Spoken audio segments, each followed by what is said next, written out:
नमस्कार साथियों, स्वागत है सक्सेस एग्रीकल्चर इंस्टीट्यूशन के इस यूट्यूब चैनल पे। तो चलिए आज देखते हैं कुछ नए प्रश्न और सीखते हैं बहुत कुछ नया।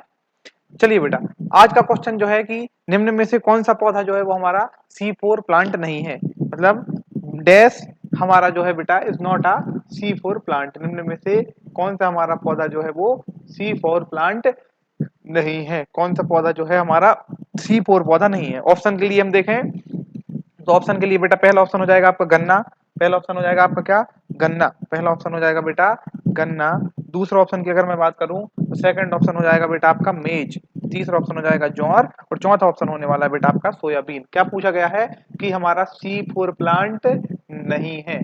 कई बार क्या होता है बेटा, बहुत जल्दबाजी में जब हम पेपर देने बैठते हैं तो क्वेश्चन को हम अच्छे से नहीं पढ़ते हैं। बच्चे क्या करते हैं, जब आपके सामने क्वेश्चन आएगा आप पढ़ेंगे C4 पौधा है या नहीं है, तो कई बार नहीं आप नहीं पढ़ पाते हैं। C4 पौधा है, पहला ऑप्शन पढ़ेंगे शुगर केन, आपको पता लगेगा कि भाई शुगर केन है और लगा के ऑप्शन निकल जाएंगे। क्लियर है क्या? तो सबसे पहले तो हमको बहुत कामली बहुत आराम से आपको पहले पूरे क्वेश्चन को पढ़ना होता है। उसके बाद चारों ऑप्शन पढ़ने होते हैं। बेशक आपका आंसर पहले ही ऑप्शन में क्यों ना हो, बट आपको पूरे के पूरे चार ऑप्शन पढ़ने हैं। उसके बाद जो है वो आपको उत्तर अपना देना है। क्लियर है क्या? चलिए देखते हैं C4 प्लांट क्या है।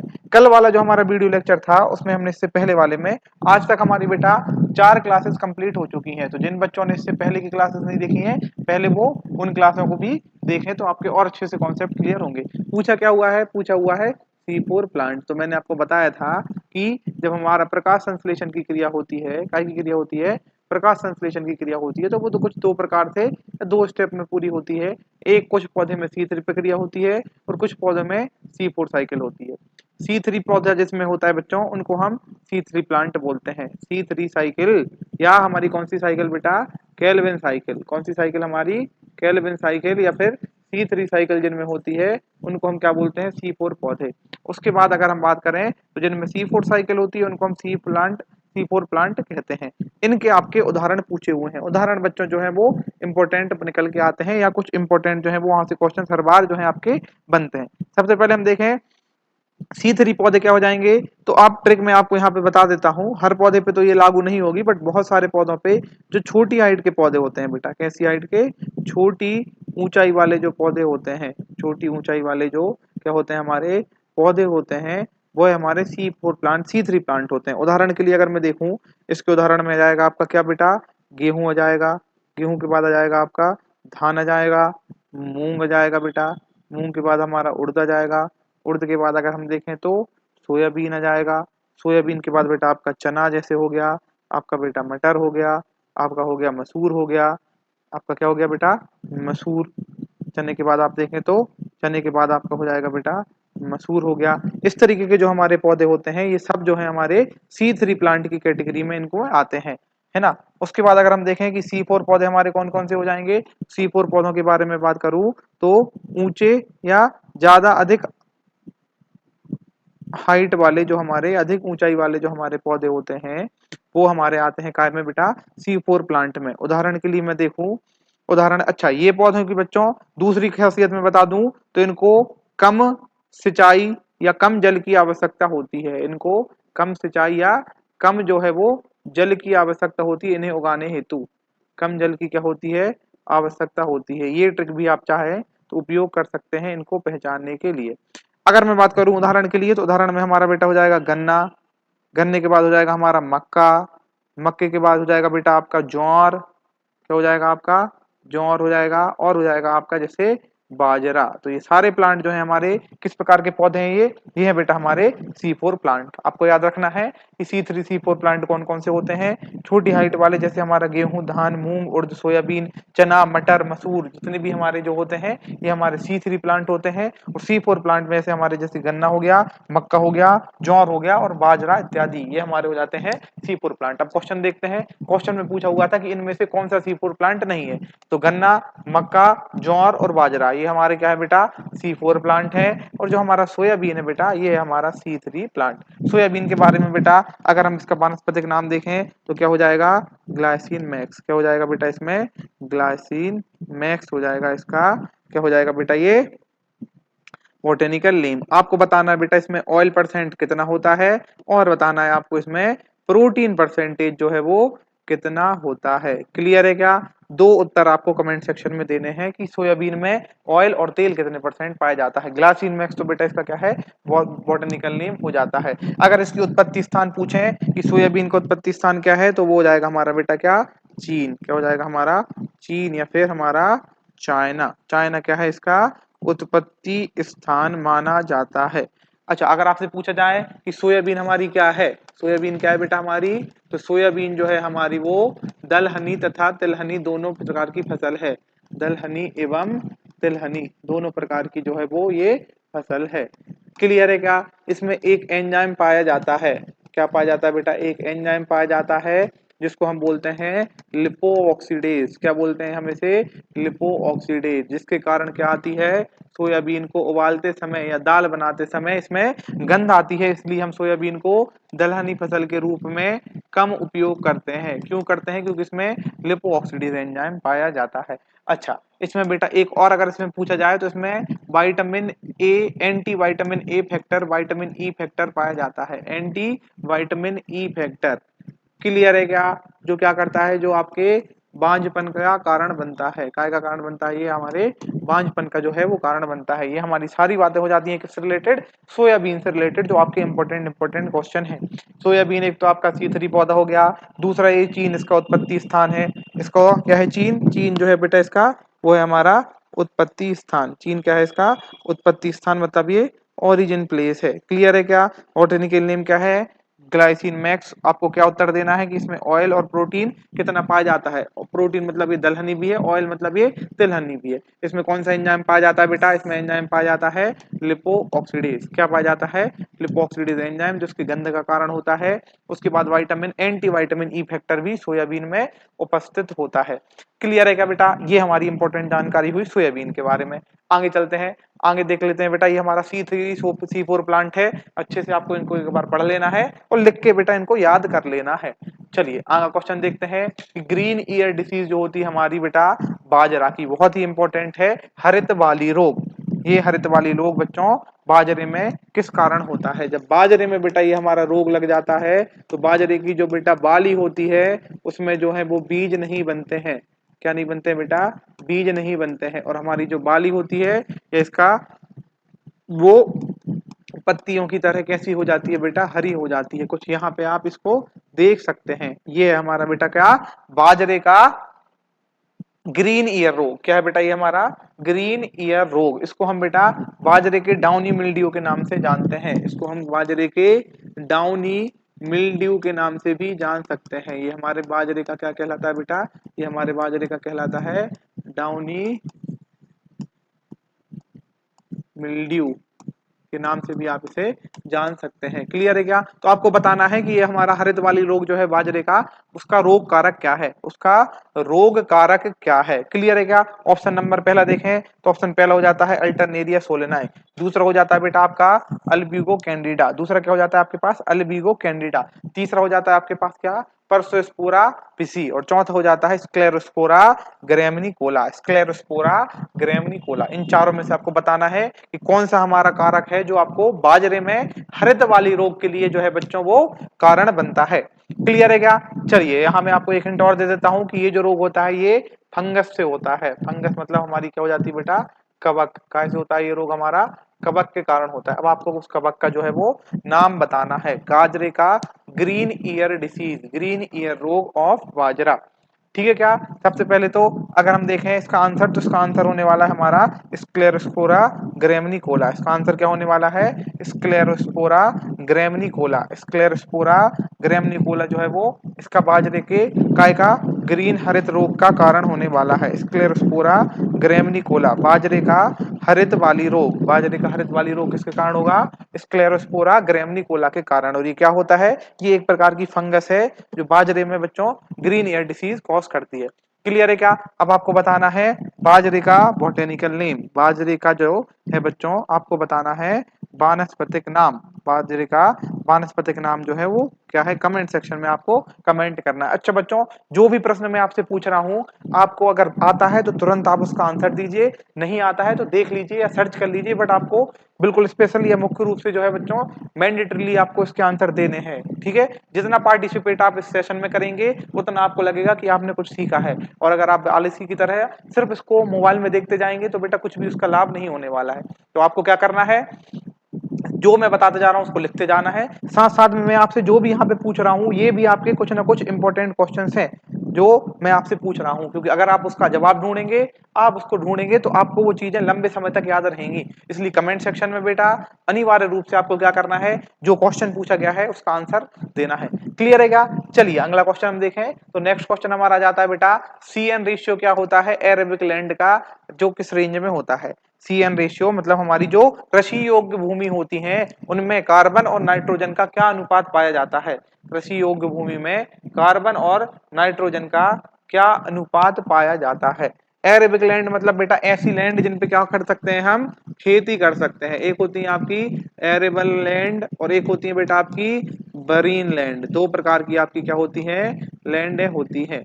एक हो जाती है हमारी बच्चों कृषित या कृषिगत भूमि, जिसपे हम क्या कर सकते हैं, खेती कर सकते हैं। और एक आपके पास क्या होती है बेटा, जिसे हम बोलते हैं अकृषिगत भूमि, या इसे हम बोलते हैं बेटा बंजर भूमि। क्लियर है क्या?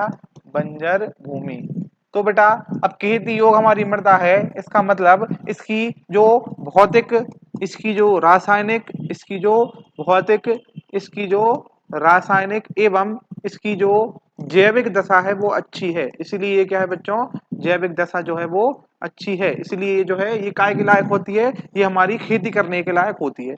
क्लियर है क्या? तो आपको खेतीगत भूमि की जो है वो सारी चीजें या जितनी भी इसकी प्रॉपर्टीज हैं, जितनी भी इसकी प्रॉपर्टी है, चाहे वो हमारी फिजिकल प्रॉपर्टी हो, चाहे वो केमिकल प्रॉपर्टी हो, चाहे वो बायोलॉजिकल प्रॉपर्टी हो, उनका ज्ञान होना या उनके बारे में नॉलेज होना बहुत जरूरी है। तो उसी में हम देखते हैं बच्चों, एक होता है हमारा क्या, सी एन रेशियो। जब हम मृदा की क्वालिटी की बात करते हैं तो सबसे मेजर रोल जो प्ले करता है ये हो जाता है हमारा क्या, सी एन रेशियो। चलिए इसके बारे में हम थोड़ा जान लेते हैं, सी एन रेशियो क्या होता है।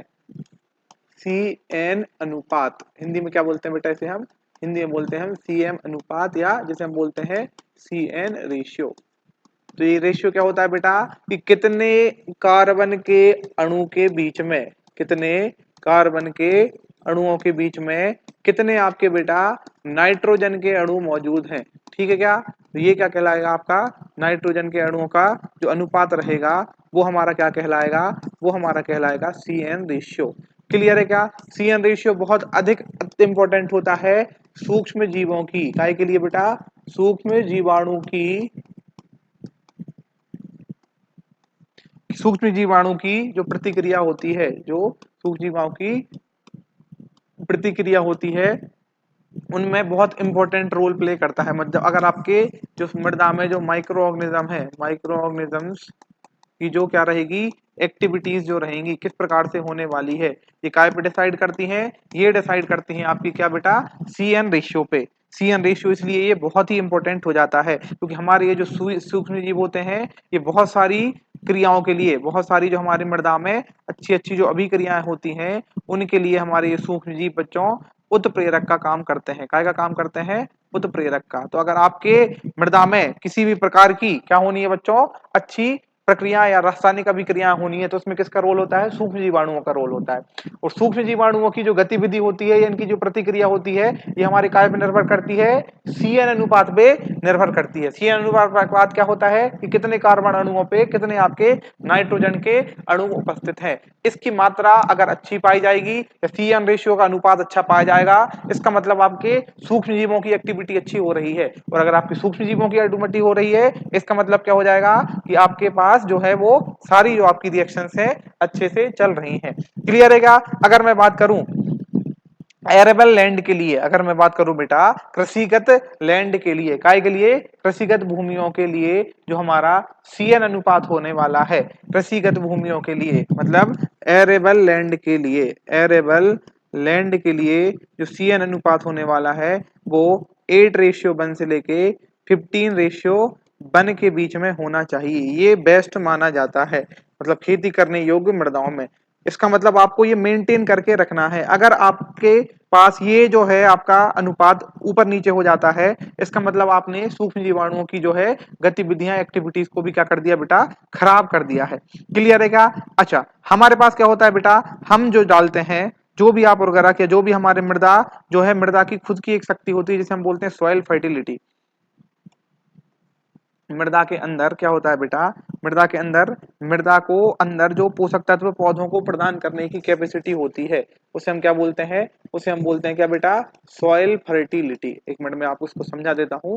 सॉइल फर्टिलिटी क्या बोलते हैं हम इसे, मृदा उर्वरकता। क्या बोलते हैं हम इसे, मृदा उर्वरकता। मृदा उर्वरकता क्या होती है बेटा, मतलब सॉइल की कैपेसिटी, सॉइल की nutriting nutrient providing capacity, nutrient providing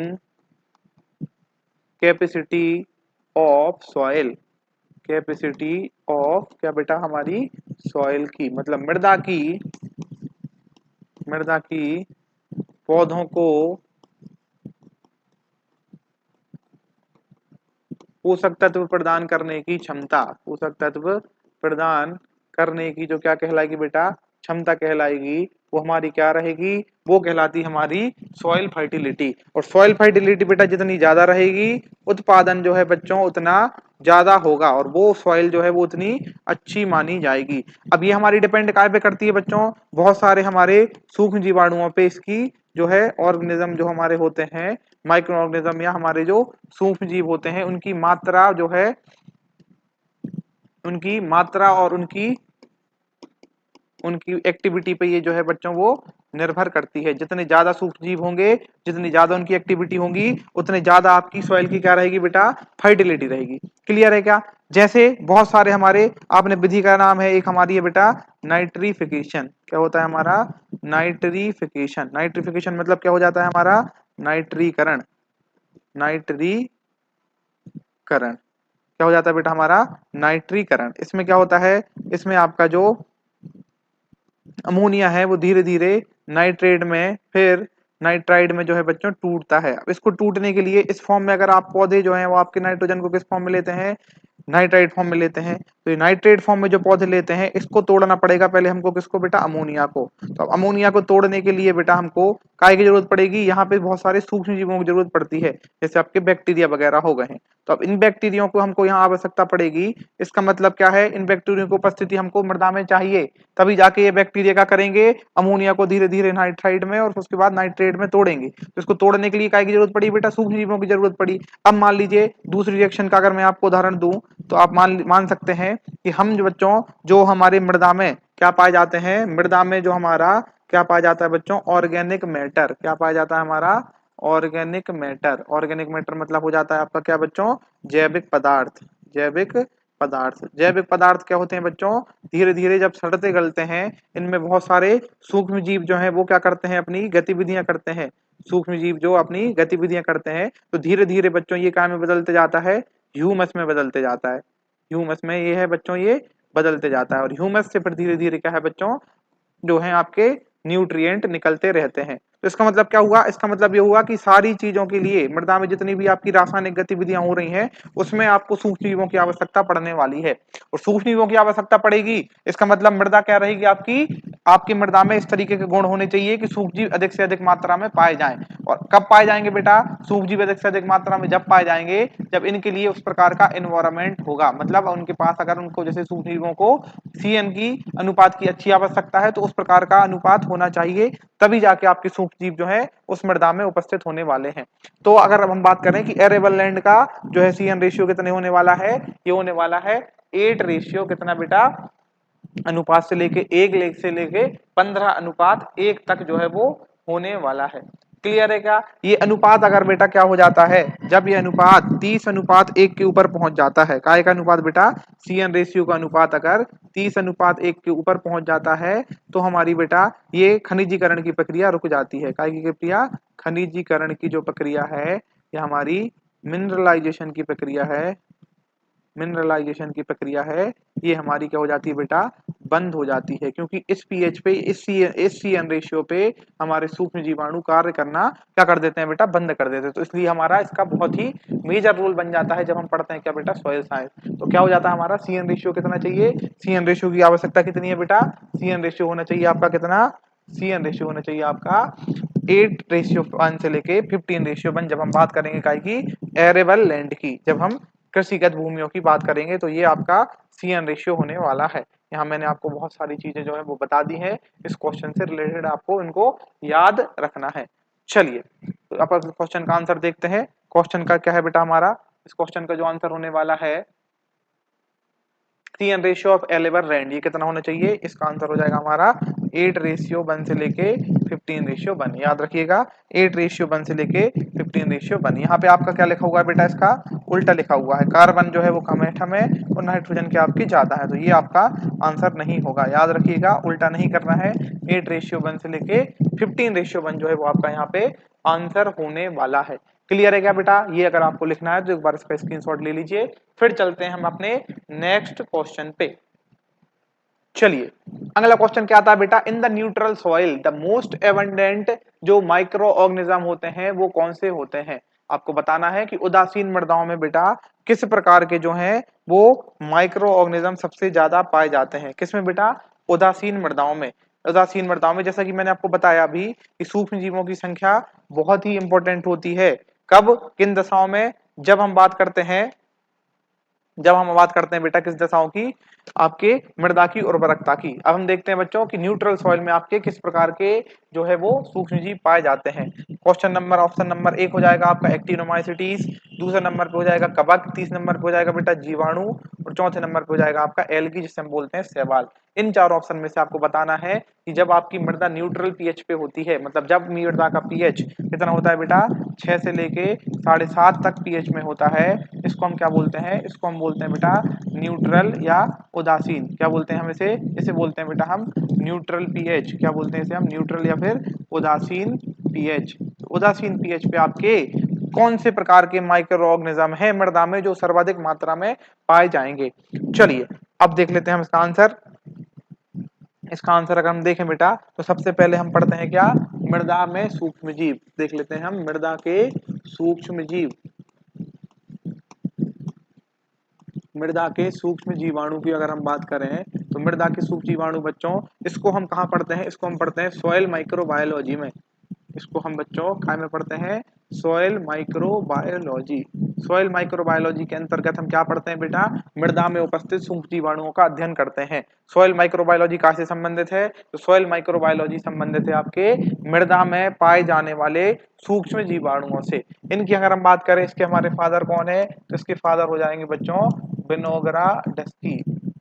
विनोग्रा dusky जो है बच्चों ये आपके फादर हो जाएंगे काय के, ये आपके फादर हैं, father of soil microbiology, father of soil microbiology. तो इसी माइक्रोबायोलॉजी के अध्ययन में हमको पता चलता है कि किस प्रकार से आपके जो सूक्ष्म जीवाणु होते हैं उनका क्या रोल रहता है, किस प्रकार की मृदाओं में कौन से सूक्ष्म जीवाणु पाए जाते हैं और किस प्रकार की सूक्ष्म जीवाणु का क्या कार्य होता है, किस प्रकार के सूक्ष्म जीवाणु का जो है वो क्या कार्य रहने वाला है। अगर सबसे पहले हम बात करें कि मृदा में अगर हम नंबरों की बात करें कि नंबर के हिसाब से, नंबर अगर हम प्रति ग्राम सॉइल में नंबर की बात करें कि 1 ग्राम सॉइल में सर्वाधिक कौन सा जो है वो हमारे पास सूक्ष्म जीव पाया जाएगा, 1 ग्राम सॉइल में सर्वाधिक कौन सा सूक्ष्म जीव पाया जाएगा, तो इसमें पाया जाएगा बच्चों सर्वाधिक होते हैं हमारे क्या, बैक्टीरिया। सबसे पहले क्या होते हैं हमारे बेटा, बैक्टीरिया। बैक्टीरिया जो है वो सर्वाधिक मात्रा में पाया जाता है। नंबर पर ग्राम ऑफ सॉइल, नंबर पर ग्राम ऑफ सॉइल मतलब 1 ग्राम सॉइल में अगर आप लेंगे तो सर्वाधिक आपको उसमें किस सूक्ष्म जीव की मात्रा मिलने वाली है। अगर आपने खेत से 1 ग्राम मृदा को उठाया, जब आप उसमें सूक्ष्म जीवों की नंबर को गिनेंगे तो सर्वाधिक मात्रा में क्या पाए जाएंगे बेटा, बैक्टीरिया। दूसरे नंबर पे क्या पाए जाएंगे, एक्टिनोमाइसिटीज, एक्टिनोमाइसिटीज, एक्टिनोमाइसिटीज। ठीक है क्या। तीसरे नंबर पे जाती है बेटा आपकी क्या, फंगस। तीसरे नंबर पे जाएगी आपकी फंगस और चौथे नंबर पे जाएगी आपकी क्या बेटा, एल्गी। चौथे नंबर पे क्या जाएगी, एल्गी। ये हो जाएगी आपकी बेटा कवक, ये हो जाएगी आपकी एल्गी मतलब शैवाल, ये हो जाएगी क्या आपकी शैवाल। फिर हो जाएगा आपका क्या, ये एक्टिनोमाइसिटीज माइसिटीज, और ये हो जाएगा बेटा आपका क्या, बैक्टीरिया मतलब जीवाणु। क्लियर है क्या? तो मृदा में अगर हम नंबर की बात करें कि नंबर के हिसाब से सर्वाधिक कौन सा सूक्ष्मजीव पाया जाता है, तो वो हो जाता है हमारा क्या बेटा, बैक्टीरिया, फिर एक्टिनोमाइसीटीज, फिर हो जाएगा आपका फंगस, और फिर हो जाएगा आपका एल्गी। ये हो जाते हैं बेटा आपके क्या, ये हो जाते हैं आपके नंबर के हिसाब से पाए जाने वाले सूक्ष्म जीवाणुओं की संख्या। लेकिन अगर मैं बात करूं बच्चों कि मास प्रति ग्राम, मतलब इनको अगर हम तौलें तो सर्वाधिक वजन में, मतलब मास प्रति gram of soil, 1 gram soil में सर्वाधिक वजन कौन से सूक्ष्मजीवों का होने वाला है। क्लियर है क्या? ये तो आपने क्या देख लिया था, नंबर के हिसाब से। अब हम देखेंगे किस हिसाब से, मास पर ग्राम ऑफ द सॉइल। मास पर ग्राम ऑफ द सॉइल के हिसाब से अगर हम देखें तो इसमें हमारा क्या आंसर होने वाला है, इसमें हमारा आंसर होने वाला है, सबसे ज्यादा हो जाएगी बेटा आपकी क्या, फंगस। मास के हिसाब से देखें तो सर्वाधिक वेट किस चीज का होने वाला है, सर्वाधिक वेट होने वाला है फंगस का। सबसे पहले नंबर पे क्या जाएगी बेटा हमारी, फंगस। अगर हम मास के हिसाब से देखें तो पहले नंबर पे जाएगी आपकी फंगस, दूसरे नंबर पे जाएगा बेटा आपका क्या, बैक्टीरिया, तीसरे नंबर पे जाएगा आपका क्या, एक्टिनोमाइसिटीज, एक्टिनोमाइसिटीज, और चौथे नंबर पे जाएगी आपकी क्या बेटा, एल्गी, मास के हिसाब से। ठीक है क्या? अच्छा, ये हमने पहले क्या देखा, नंबर के हिसाब से, फिर देखा हमने किसके हिसाब से, मास के हिसाब से। चलिए अब हम अगला देखते हैं। अगला हमारा क्या जाएगा बेटा, अगले क्वेश्चन के बारे में अगर हम देखें तो नेक्स्ट क्वेश्चन हमारा यहाँ निकल के आता है, तो इसका आंसर क्या हो रहा है बच्चों, न्यूट्रल सॉइल में सर्वाधिक क्या पाया जाता है। तो न्यूट्रल सॉइल में हमारा क्या पाया जाता है बेटा, बैक्टीरिया। न्यूट्रल सॉइल में सर्वाधिक क्या पाया जाता है, बैक्टीरिया हमारा सर्वाधिक पाया जाता है जब हम बात करते हैं किसकी, न्यूट्रल सॉइल की।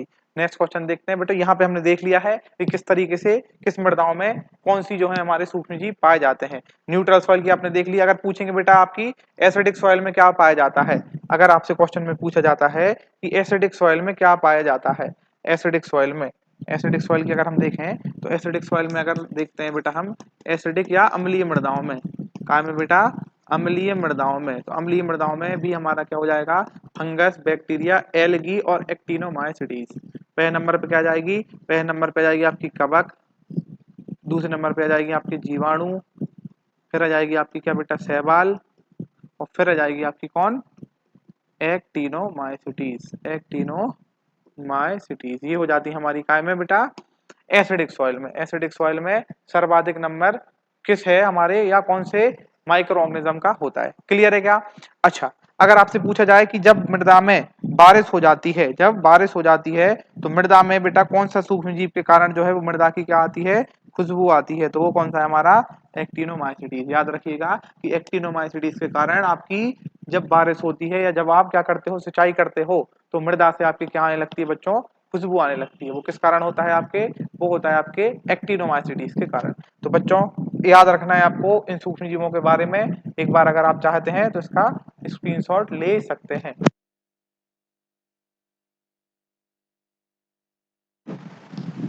ठीक है क्या बच्चों? चलिए नेक्स्ट चलते हैं हम। अगला क्वेश्चन जो हमारा होने वाला है वो हो जाएगा the percentage of nitrogen found in an urea. मतलब यूरिया में बेटा कितने परसेंट जो है आपका नाइट्रोजन पाया जाता है। बेटा ये फेवरेट क्वेश्चन है। ये कौन सा क्वेश्चन है, फेवरेट। ये क्वेश्चन तो जो है वो आपको पूछा जाता है कि यूरिया में कितने परसेंट जो है वो नाइट्रोजन पाया जाता है। तो आपको बताना है कि यूरिया में नाइट्रोजन की प्रतिशत मात्रा कितनी होती है। तो ये पता है बच्चों, यूरिया में नाइट्रोजन की मात्रा कितनी होती है बेटा, 46%। कितने परसेंट होती है, 46%। यूरिया में नाइट्रोजन की मात्रा कितनी होती है बेटा, 46%। चलिए यूरिया के बारे में हम थोड़ा जान लेते हैं कि यूरिया क्या होता है, क्या नहीं होता है। अगर इससे रिलेटेड आपके क्वेश्चन पूछते हैं तो बायोलॉजी, केमिस्ट्री और आपके एग्रीकल्चर दोनों में यहाँ से क्वेश्चन बनते हैं। तो यूरिया क्या है बेटा, हमारा एक ऑर्गेनिक, क्या है बेटा, ये organic synthesise, organic synthesised, organic synthesised fertiliser है, chemical, sorry, organic synthesised chemical fertiliser, organic synthesised chemical fertiliser है। याद रखिएगा ये हमारा क्या है बेटा, ये हमारा जैविक कृत्रिम कृत्रिम रूप से रासायनिक, क्या है बेटा, ये हमारा रासायनिक उर्वरक है। क्वेश्चन पूछा जाता है, उर्वरक है। मतलब आपको क्या याद रखना है कि ये हमारा ऑर्गेनिक है। ऑर्गेनिक बेटा, ऑर्गेनिक क्या होते हैं? ऐसे तत्व जिसमें कार्बन और हाइड्रोजन के अणु पाए जाते हैं, वो क्या कहलाता है? ऑर्गेनिक। ऑर्गेनिक। अगर आपसे पूछा जाता है कि हमारी बेटा ग्रीन या मैन्योर या हरी खाद क्या है, तो हरी खाद क्या है बेटा? आपका जैविक खाद है। अगर आपसे पूछा जाए ढैंचा क्या है बच्चों? ढैंचा आपकी हरी खाद वाली फसल है, मतलब उससे हमको क्या प्राप्त होगा? ऑर्गेनिक खाद। लेकिन अगर आपसे पूछा जाए कि यूरिया क्या है, तो यूरिया भी हमारा ऑर्गेनिक है। क्यों ऑर्गेनिक है? क्योंकि इसमें कार्बन और हाइड्रोजन के अणु उपस्थित हैं। लेकिन वो कैसा है बच्चों? वो सिंथेसाइड, मतलब फैक्ट्री में बनाया हुआ केमिकल, मतलब जिसमें रासायनिक रूप से क्या है बेटा? ये हमारा फर्टिलाइजर है। क्लियर है क्या? तो यूरिया हमारा क्या है बेटा? ऑर्गेनिक सिंथेसाइज्ड केमिकल फर्टिलाइजर है। बहुत इंपॉर्टेंट क्वेश्चन है, हर बार बच्चे कंफ्यूज होकर इस क्वेश्चन को गलत करते हैं। याद रखिएगा कि ये हमारा क्या है बेटा? जैविक है। ये किस प्रकृति का है? जैविक प्रकृति का है। फॉर्मूला क्या होता है? NH2CO NH2। तो यहाँ आप देख सकते हैं कि इसमें कार्बन भी पाया जा रहा है और क्या पाया जा रहा है बेटा? हमारा ऑक्सीजन भी पाया जा रहा है। इसमें हमारा कार्बन भी पाया जा रहा है और इसमें हाइड्रोजन भी पाया जा रहा है। तो कार्बन और हाइड्रोजन मतलब ये हमारा क्या है बेटा? हमारा ये हाइड्रोकार्बन है, मतलब ये हमारा क्या है बेटा? ऑर्गेनिक प्रकृति का है। किस प्रकृति का है? हमारा ऑर्गेनिक प्रकृति का है। तो सबसे पहले आपको याद रखना है कि हमारा क्या है? ऑर्गेनिक सिंथेसाइज्ड केमिकल फर्टिलाइजर है। ठीक है। बनता कैसे है बच्चों ये आपको पता है क्या? यूरिया का निर्माण किस तरीके से होता है? यूरिया का निर्माण किस तरीके से किया जाता है, या यूरिया का निर्माण बेटा किस तरीके से होता है, आपको बताना है। आप बताइए कमेंट सेक्शन में कि यूरिया का निर्माण कैसे किया जाता है। यूरिया का निर्माण करने के लिए बच्चों किन किन चीजों की जो है वो आपको आवश्यकता पड़ती है। ठीक है, चलिए एक बार इसका देख लेते हैं। यूरिया के निर्माण के लिए बच्चों हम क्या करते हैं? अमोनिया की, एक मिनट, यूरिया का निर्माण, यहाँ लिख हेडिंग डालते हैं बेटा, यूरिया का निर्माण। यूरिया का निर्माण कैसे होता है? तो यूरिया का निर्माण बच्चों, यूरिया के निर्माण के लिए, यूरिया का निर्माण, यूरिया के निर्माण के लिए बेटा अमोनिया जो होता है हमारा, उसकी रिएक्शन कराई जाती है काय के साथ? कार्बन डाइऑक्साइड के साथ। जब ये 180 से लेके 200 डिग्री सेल्सियस पर इनको क्या किया जाता है बेटा? गर्म किया जाता है। टेम्परेचर याद रखिएगा, लगभग 200 डिग्री सेल्सियस जो है वो हमारा टेम्परेचर पहुंच जाता है। तो ये हमारा क्या बना देता है? ये हमारा बना देता है बेटा अमोनियम कार्बामेट। क्या बना देता है बेटा? ये हमारा अमोनियम कार्बामेट का जो है वो आपका सिंथेसिस होता है। अमोनियम कार्बामेट जो है वो आपका उसका सिंथेसिस होता है। अमोनिया NH4 की रिएक्शन जब आप CO2 से कराते हैं, NH4 की रिएक्शन आप कैसे कराते हैं बेटा? CO कार्बन डाइऑक्साइड से जब आप कराते हैं तो आपका काय का निर्माण होता है? आपका निर्माण होता है अमोनियम कार्बामेट का। काय का निर्माण होता है बेटा? अमोनियम कार्बामेट का। क्लियर है क्या? अमोनियम कार्बामेट का निर्माण होने के बाद बच्चों जब हम अमोनियम कार्बामेट का डिहाइड्रेशन कराते हैं, क्या कराते हैं इसका? डिहाइड्रेशन। जब अमोनियम कार्बामेट का डिहाइड्रेशन कराया जाता है, जब अमोनियम कार्बामेट का डिहाइड्रेशन मतलब निर्जलीकरण, डिहाइड्रेशन, तो इसमें से बच्चों पानी को हमको बाहर निकालना है। निर्जलीकरण, जब इसका निर्जलीकरण कराया जाता है तो क्या होगा बच्चों? यहाँ से आपके NH2CO NH2, ये तो आपका यूरिया बन जाएगा। इसके बाद बच्चों NH2 निकल गया, CO निकल गया और यहाँ से NH2 निकल गया। अब क्या क्या बचा बेटा आपके पास? यहाँ 4 हाइड्रोजन थे तो 2 हाइड्रोजन बचे, यहाँ पे 2 ऑक्सीजन थे, 1 ऑक्सीजन लगा, 1 ऑक्सीजन ये निकल गया। तो ये बन गया बेटा आपका क्या? जल। और ये बन गया आपका क्या बेटा? ये बन गया आपका यूरिया। तो इस प्रकार से आपका यूरिया का सिंथेसिस होता है। तो यूरिया की सिंथेसिस की रिएक्शन भी आपकी क्या थी बेटा? इंपॉर्टेंट थी। यूरिया हमारा कैसा है? यूरिया हमारा बेटा ऑर्गेनिक सिंथेसाइज्ड केमिकल फर्टिलाइजर है, जिसका निर्माण अमोनिया के रिएक्शन कार्बन डाइऑक्साइड को अधिक तापमान पे करा के की जाती है, तो हमारा अमोनियम कार्बामेट का निर्माण होता है। अमोनियम कार्बामेट का क्या होता है बेटा? निर्माण होता है। क्लियर है क्या? ये चीजें जो है बेटा आपको याद रखनी है। अमोनियम कार्बामेट का जो है वो आपका निर्माण होता है। चलिए अब हम देखें कि बच्चों यूरिया में कितना नाइट्रोजन पाया जाता है। तो ये भी आप लिख लीजिएगा, यूरिया में जो है बच्चों वो 46% जो है वो आपका नाइट्रोजन होता है। 46% जो है वो नाइट्रोजन होता है। आजकल बच्चों नीम कोटेड यूरिया का भी उपयोग किया जा रहा है। नीम कोटेड यूरिया का उपयोग किया जा रहा है, नीम कोटेड यूरिया, क्योंकि यूरिया का बच्चों निछालन बहुत जल्दी हो जाता है। नीम कोटेड यूरिया, नीम कोटेड यूरिया का, जिससे क्या हो सके, जिससे आपका यूरिया धीरे धीरे घुले, जिससे आपका यूरिया के जो घुलनशीलता को स्लो किया जा सके, यूरिया की घुलनशीलता को क्या किया जा सके बेटा, धीमा किया जा सके। अब यूरिया स्लो स्लो घुलेगा तो इसका मतलब वो धीरे धीरे नाइट्रोजन को क्या करेगा बेटा, रिलीज करेगा, और धीरे धीरे नाइट्रोजन को रिलीज करेगा, इसका मतलब पौधा जो है वो इसके नाइट्रोजन को धीरे धीरे प्राप्त करके अपनी वृद्धि कर सकता है। तो ये हो जाता है हमारा क्या, यूरिया, जिसे हम क्या बोलते हैं, जिसे हम बोलते हैं नीम कोटेड यूरिया। क्लियर है क्या? तो ये हमने यूरिया के बारे में कुछ एक इंपॉर्टेंट चीजें जो है वो हमने पढ़ी। आपको अगर पढ़ना है या आपको इसको देखना है तो एक बार आप इसका क्या ले सकते हैं बेटा, स्क्रीनशॉट ले सकते हैं। चलिए, क्वेश्चन हमसे क्या पूछा गया था, क्वेश्चन हमारा ये था कि यूरिया में बेटा कितने परसेंट नाइट्रोजन पाया जाता है। तो उसका आंसर हम पहले ही बता चुके हैं कि यूरिया में बेटा 46% जो है आपका क्या पाया जाता है, नाइट्रोजन पाया जाता है। यूरिया में 46% नाइट्रोजन पाया जाता है। यूरिया से जुड़े कुछ एक इंपॉर्टेंट पॉइंट है जो हमने यहाँ पे देख लिए हैं। चलिए अब हम देखते हैं बेटा, the crop used for green manuring crops, मतलब इनमें से कौन सी क्रॉप है जिसका उपयोग बेटा हम हरी खाद के रूप में करते हैं। हरी खाद के रूप में हम किस फसल का उपयोग सबसे अधिक करते हैं। ऑप्शन हम देखें, सबसे पहले हो जाता है आपका सस्वानिया, फिर हो जाता है आपका बेटा सनहेम, फिर क्या हो जाता है आपका सनहेम, उसके बाद हो जाता है आपका बेटा क्या, काउपी। सस्वानिया, सस्वानिया के बाद क्या हो जाता है बेटा आपका सनहेम, फिर हो जाता है काउपी, फिर आ जाता है आपका सस्वानिया, ढेंचा और अपना सॉरी बीट, उसके बाद हो जाता है मक्का, फिर या जौर, बाजरा और मक्का, और फिर नन ऑफ दिस, इनमें से कोई नहीं। इनमें से आपको ये बताना है कि निम्न में से बेटा किस चीज का जो है वो उपयोग करते हैं हरी खाद की फसलों के लिए। काय के लिए बेटा, हरी खाद की फसलों के लिए। हरी खाद की फसलों के लिए बेटा हम क्या करते हैं, जब आप फसलों को उगाते हैं, किस प्रकार की फसलों को, जिनमें बेटा कार्बन की मात्रा क्या होती है, अधिक होती है, जिनमें कार्बन की मात्रा क्या होती है, अधिक, मतलब जिनमें, या आप बोल सकते हैं ड्राई मैटर, जिनका ड्राई मैटर या जो आपका शुष्क पदार्थ होता है वो अधिक मात्रा में अगर पाया जाता है तो उन फसलों को आप बेटा काय के लिए उपयोग करते हो, हरी खाद की फसलों के रूप में उपयोग करते हो। उदाहरण के लिए हो जाएगा बेटा आपका जैसे ढेंचा हो जाएगा, सनई हो जाएगा, और क्या हो जाएगा बेटा आपके पास लोबिया। ढेंचा, सनई और लोबिया, इस प्रकार की फसलों का आप क्या करते हो, उपयोग करते हो। अच्छा, दूसरी बात क्या है, साथ साथ में ऐसी फसलों को लेना है जो क्या करती हैं बेटा, नाइट्रोजन फिक्सेशन का काम भी करती हैं। नाइट्रोजन फिक्सेशन मतलब नाइट्रोजन स्थिरीकरण, नाइट्रोजन बेटा स्थिरीकरण का काम जो हमारी फसलें करेंगी, उन फसलों को आप काय के रूप में लोगे, हरी खाद के रूप में चुनोगे।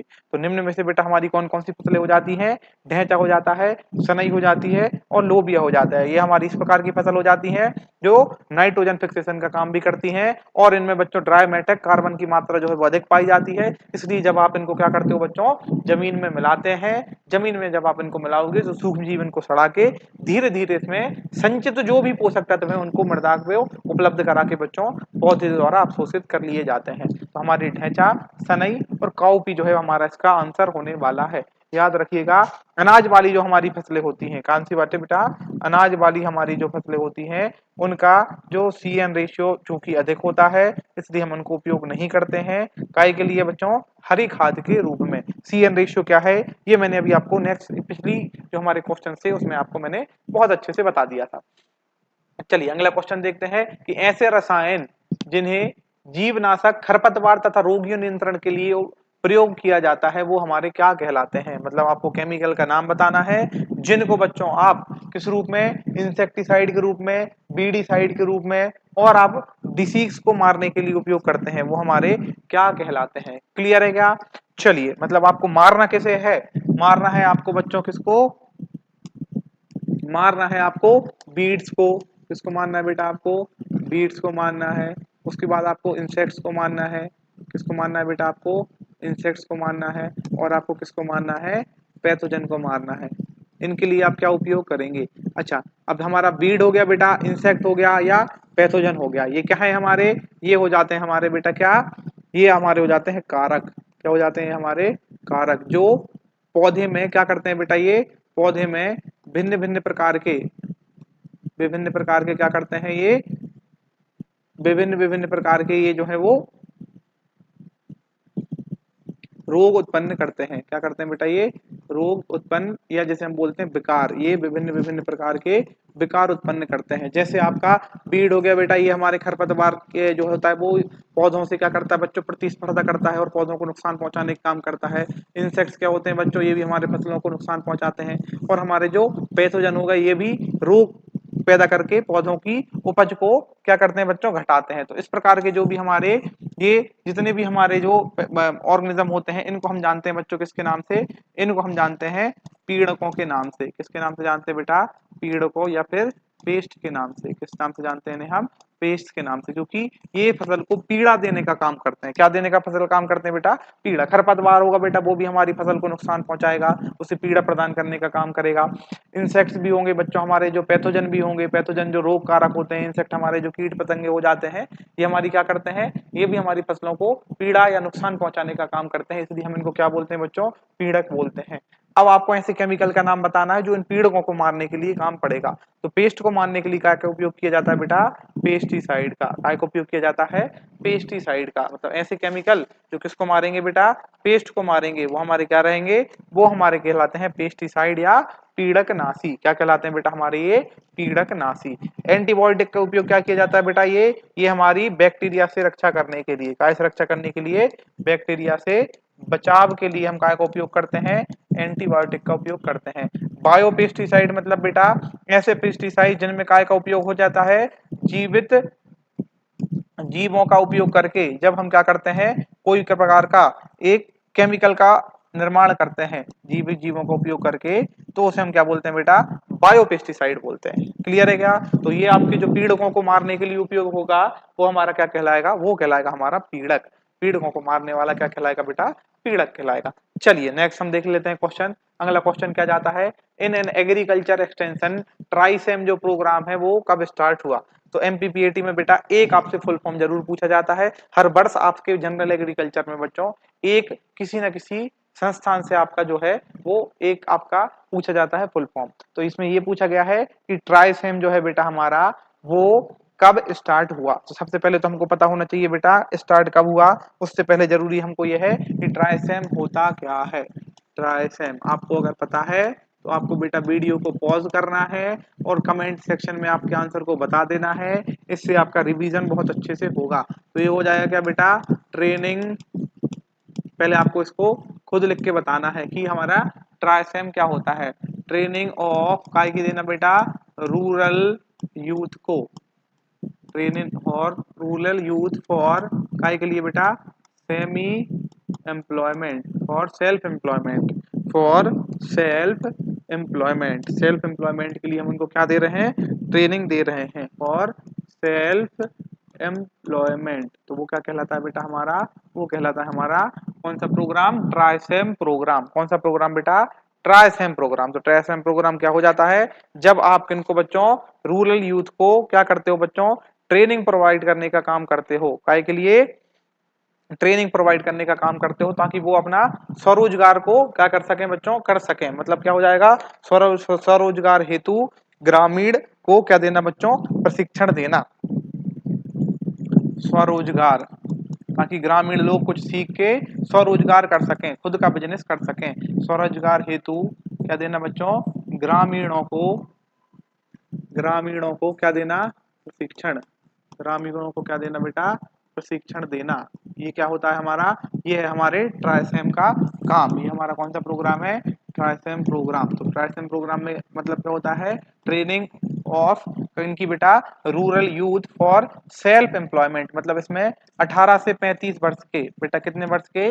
18 से 35 वर्ष के ऐसे सभी यूथ या ऐसे सभी नौजवान, ऐसे सभी नौजवान जिनकी आयु 18 से 35 वर्ष है और वो बीपीएल कार्ड धारी हैं। किस धारी हैं बेटा? बीपीएल कार्ड धारी। सरकार उनको क्या करती है बच्चों? स्पेशल ट्रेनिंग प्रोवाइड करती है। क्या करती है? स्पेशल ट्रेनिंग प्रोवाइड करती है ताकि वो ट्रेनिंग में सीख के अपना क्या कर सके बच्चों? स्वरोजगार चालू कर सकें। क्लियर है क्या? ये हमारा जो प्रोग्राम चलाया गया, ये हमारा क्या था? ये था हमारा बेटा ट्राइसेम। इसकी जो शुरुआत की गई वो आपको बताना है, क्वेश्चन में पूछा हुआ है। इसके साथ आपको कमेंट सेक्शन में बताना है बेटा कि हमारा नाबार्ड का फुल फॉर्म क्या है। नाबार्ड, नाबार्ड का फुल फॉर्म क्या है? उसके बाद आपको बताना है ट्राइफेड का फुल फॉर्म क्या है, काय का फुल फॉर्म है ट्राइफेड का क्या फुल फॉर्म है। उसके साथ आपको बताना है नाफेड का क्या फुल फॉर्म है, नाफेड का, और बताना है आपको केसीसी क्या होता है, केसीसी क्या होता है। ठीक है बच्चों, ये चारों जो हैं क्वेश्चन के जवाब आपको बताने हैं कमेंट बॉक्स में। याद रखिएगा, अगर जो बच्चा जवाब देगा वो अपने लिए बच्चों अच्छा कुछ निश्चित रूप से करेगा, और जो सिर्फ देखता जाएगा तो उसका कुछ नहीं होने वाला है। अगर आप पढ़ेंगे, सीखेंगे और लिखेंगे तो बच्चों ये निश्चित रूप से आपको फायदा करने वाला है। क्वेश्चन को देख लेते हैं बेटा हम। क्वेश्चन में क्या पूछा गया है कि ट्राइसेम प्रोग्राम कब चलाया गया। तो ट्राइसेम प्रोग्राम देखें बेटा, तो ट्राइसेम प्रोग्राम हमारा कब चलाया गया था, ये चलाया गया था 15 अगस्त 1979 में। कब चलाया गया था ये, 15 अगस्त 1979 को एग्रीकल्चर एक्सटेंशन द्वारा जो है वो हमारे इसके लिए ट्राइसेम प्रोग्राम जो है वो चलाया गया था। ये है बच्चों हमारे ट्राइसेम के बारे में, क्या इस प्रोग्राम का जो है वो काम है और क्या इसका नाम है।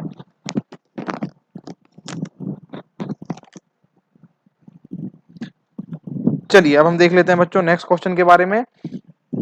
नेक्स्ट क्वेश्चन क्या है हमारा, नेक्स्ट क्वेश्चन है हमारा एजी जो मार्क है वो काय का एब्रिविएशन है, एजी मार्क का मतलब क्या होता है, एजी मार्क हमारा किससे संबंधित है। तो एजी मार्क अगर हम देखें बच्चों, तो एजी मार्क मतलब क्या होता है, एजी मतलब होता है एग्रीकल्चर मार्केटिंग। एजी मार्क का मतलब क्या होता है बेटा, एग्रीकल्चर मार्केटिंग। जब आपको एग्रीकल्चर प्रोडक्ट की मार्केटिंग करनी है तो उसके लिए बच्चों हमको उसको क्या कराना पड़ता है, सत्यापित कराना पड़ता है। और उसको सत्यापन कराने हेतु एक हमको उसकी मार्केटिंग के लिए बच्चों अनुमति लेनी होती है, जो हमारा क्या कहलाता है, जो हमारा कहलाता है एजी मार्क। क्या कहलाता है आपका, एजी मार्क। इसका मतलब क्या होता है कि ये आपका जो एग्रीकल्चर वाला प्रोडक्ट है ये मार्केटिंग के लिए जो है वो कैसा है बच्चों, वो आपका सर्टिफाइड है। क्या है बेटा, ये सर्टिफाइड है। ये आपकी दालों में, फलों में, सब्जियों में इत्यादि जो हमारे एग्रीकल्चर के प्रोडक्ट होते हैं उनमें इसका क्या किया जाता है बेटा, यूज किया जाता है। क्लियर है क्या, तो ये हो जाता है हमारा एजी मार्क, और एजी मार्क से संबंधित अलग अलग प्रकार के जो है वो हमारे क्या है ये क्वेश्चंस यहाँ से बनते हैं। चलिए बेटा इसके आगे देखेंगे हम कल। अभी तक मैंने जो आपसे पूछा हुआ है उनके आप एक बार कमेंट सेक्शन में क्या करना है, आपको जवाब देने हैं। और जो भी आपके द्वारा बताया गया है, इससे पहले हमारी 4 क्लासें और जो हो चुकी हैं, अच्छे से रिवीजन करना है। याद रखिएगा, अगर पूरी सीरीज को आप अच्छे से देखते हैं तो मैं आपके जो भी इंपॉर्टेंट क्वेश्चन बनते हैं पूरे एग्रीकल्चर में से एमपीपीएटी के नजरिए से वो सारे कवर आपको करा दूंगा आपके एग्जाम तक।